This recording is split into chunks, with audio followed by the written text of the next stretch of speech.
నేను మానస. ఈరోజు మనతో పాటు ఉన్నారు జ్యోతిష్య రత్న, జ్యోతిష్య చక్ర వైభవ నిపుణ డాక్టర్ రాళ్లపల్లి రవికుమార్ గారు. వారితో మాట్లాడదాం. జూలై మాసానికి సంబంధించిన రాశి ఫలాలు ఏ విధంగా ఉన్నాయి అనే విషయాలు తెలుసుకుందాం. గురుగారు నమస్కారం అండి. నమస్కారం. గురుగారు, జూలై మాసానికి సంబంధించి ద్వాదశ రాశుల యొక్క రాశి ఫలితాలు తెలుసుకోబోయే ముందు గ్రహ సంచారం ఏ విధంగా ఉందో తెలుసుకుందాం. తప్పకుండా అమ్మా. శరదిందు సమాకారే పరబ్రహ్మ స్వరూపిణి వాసరాపీఠ నిలయే సరస్వతి నమస్తుతే. సుమన్ టీవీ ప్రేక్షకులకు నమస్కారం. ముందుగా ద్వాదశ రాశుల్లో నవగ్రహాలు జూలై నెలలో ఎక్కడున్నాయో తెలుసుకుందాం. సూర్యుడు 17 జూలై దాకా మిథున రాశిలో ఉంటాడు, తర్వాత కర్కాటక రాశిలోకి వెళ్తాడు. కాబట్టి సూర్యుడు వచ్చేసి మనకి ముఖ్యంగా అంటే నెల గురించి చెప్పుకున్నాం కాబట్టి 16వ తారీఖు దాకా మటు ఖచ్చితంగా మనకి మిథున రాశిలో ఉంటాడు. నెక్స్ట్ వచ్చేసి గురువు కూడా మనకి మిథున రాశిలోకి ప్రవేశించాడు కాబట్టి మిథున రాశిలోనే ఉంటాడు ఈ నెలలు కూడా. అలాగే బుధుడు వచ్చేసి మనకి ఈ నెలలు కూడా కర్కాటక రాశిలో ఉంటాడు. ఇక కుజుడు సింహరాశిలో ఉంటారు, అలాగే కేతు కూడా సింహరాశిలో ఉంటారు, అలాగే రాహు కుంభరాశిలో ఉంటారు, మరియు శని మటుకు మీన రాశిలో ఉంటారు. కాబట్టి ఈ ద్వాదశ రాశుల్లో ఈ నవగ్రహాలు ఈ స్థానాల్లో ఈ మాసం అంతా ఉంటారు. ఇప్పుడు వృషభ రాశి యొక్క రాశి ఫలితాలు తెలుసుకుందాం. గురుగారు, వృషభ రాశి వాళ్ళకి ఈ జూలై మాసం అంతా ఏ విధంగా ఉండబోతోంది? ఏ విషయాల్లో ఎక్కువగా అనుకూలతలు కనిపిస్తున్నాయి? తప్పకుండా అమ్మా.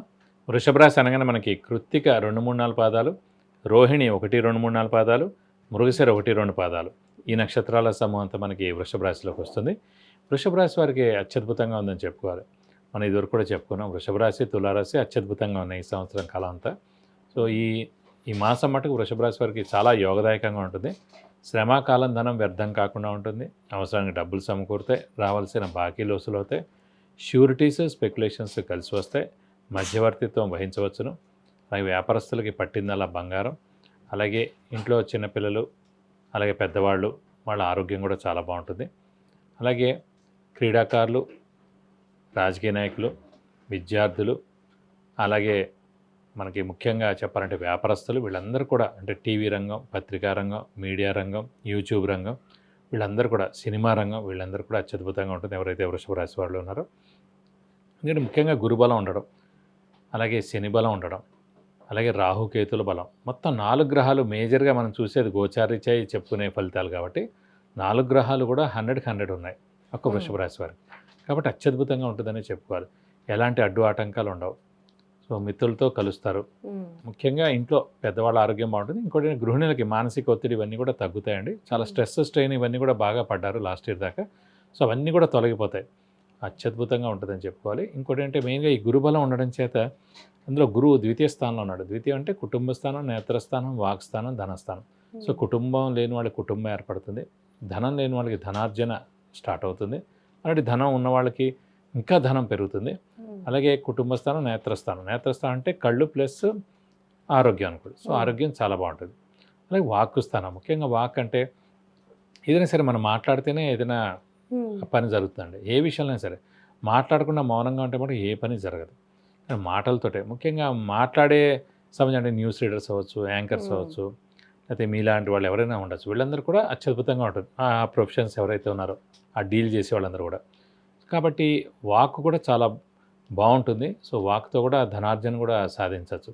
అలాగే లాభస్థానంలో శని ఉండడం, శని లాభంలో ఉండేప్పటికీ అంటే నిరుద్యోగులకు ఉద్యోగం రావడం, ఉద్యోగస్తులకు ప్రమోషన్స్, నేమ్ అండ్ ఫేము, అలాగే మనకి ముఖ్యంగా ఈ ఫారెన్ టూర్ విజిట్స్, అసైన్మెంట్స్ ఏవైనా కూడా అవన్నీ కూడా తప్పకుండా జరుగుతాయి. విద్యార్థులకైతే సువర్ణ అవకాశం అన్నమాట. తప్పకుండా విద్య చాలా బాగా వస్తుందని చెప్పుకోవచ్చు. గురుగారు, వృషభ రాశి వాళ్ళకి అన్ని కూడా అనుకూలంగా ఉన్నాయి, అలాగే గురుబలం కూడా బాగుంది అంటున్నారు. మరి అవివాహితులకి వివాహాలు అయ్యే అవకాశాలు ఉన్నాయంటారా? వివాహానికి మెయిన్గా కావాల్సిన గ్రహమే గురువు అండి. అంటే గురువు బలం లేనిదే, దైవబలం లేనిదే, దైవానుగ్రహం లేనిదే వివాహం అనేది అవ్వదు. అందులో ద్వితీయ స్థానం అంటే కుటుంబ స్థానంలోనే గురువు ఉన్నాడు కాబట్టి ఖచ్చితంగా అవివాహితులు ఎవరైతే ఉన్నారో వాళ్ళు ఖచ్చితంగా వివాహం అవుతుంది. లేదంటే ఈ నెల ఖచ్చితంగా కుదరడం కానీ, లేకపోతే ఎంగేజ్మెంట్ అవ్వడం కానీ, ఏదైనా సరే ఖచ్చితంగా ఈ నెల మటు ఖచ్చితంగా వాళ్ళకి జరిగేందుకు అవకాశాలు ఎక్కువగా. ఎందుకంటే జూలై నెలలో శుక్రుడు కూడా స్వస్థానంలో ఉంటాడు.